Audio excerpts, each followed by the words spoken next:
আসসালামু আলাইকুম সবাইকে। কেমন আছেন আপনারা সবাই? আশা করি ভালো আছেন। আলহামদুলিল্লাহ আমিও ভালো আছি। আজ অনেক দিন পর একটি লং ভিডিও আপলোড করলাম। আমার ভয়েসটা আপনারা সবাই অনেক মিস করেছেন, তাই না? মজা করলাম। কারণ আমার ওইরকম কোনো সাবস্ক্রাইবারও নেই। আমার মনে হয় না আমার ভিডিও ওইরকমভাবে কেউ দেখে। তাই মিস কে করবে? মিস করার মতো কেউ নাই। কি আজাইরা বকবক করতেছি।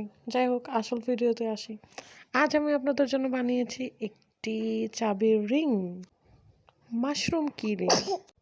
কেন যে ছোট ছেলেটা মাঝখানে ডিস্টার্ব করে বুঝি না। ওয়েট, আজাইরা বকবক বাদ দিই, আসল কথায় আবার ফিরে আসি।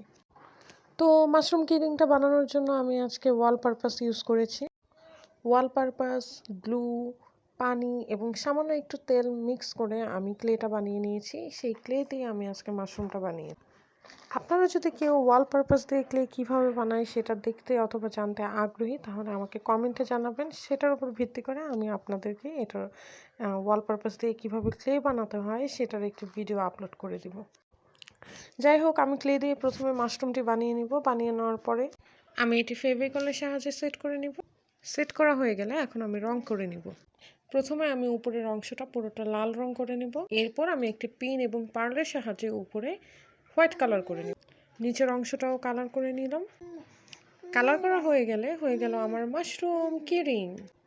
এই কিরিংটাকে আরও বেশি কিউট দেখানোর জন্য আমি এখানে একটু চোখ এবং মুখ এঁকে নিলাম এবং দুইটা ব্লাশ দিয়ে নিলাম ক্লে দিয়ে। হয়ে গেল আমার মাশরুম কিরিং। আমার ভিডিওটি ভালো লেগে থাকলে লাইক, কমেন্ট এবং শেয়ার করে দিবেন। ও হ্যাঁ, সাবস্ক্রাইব করতে ভুলবেন না। Bye bye.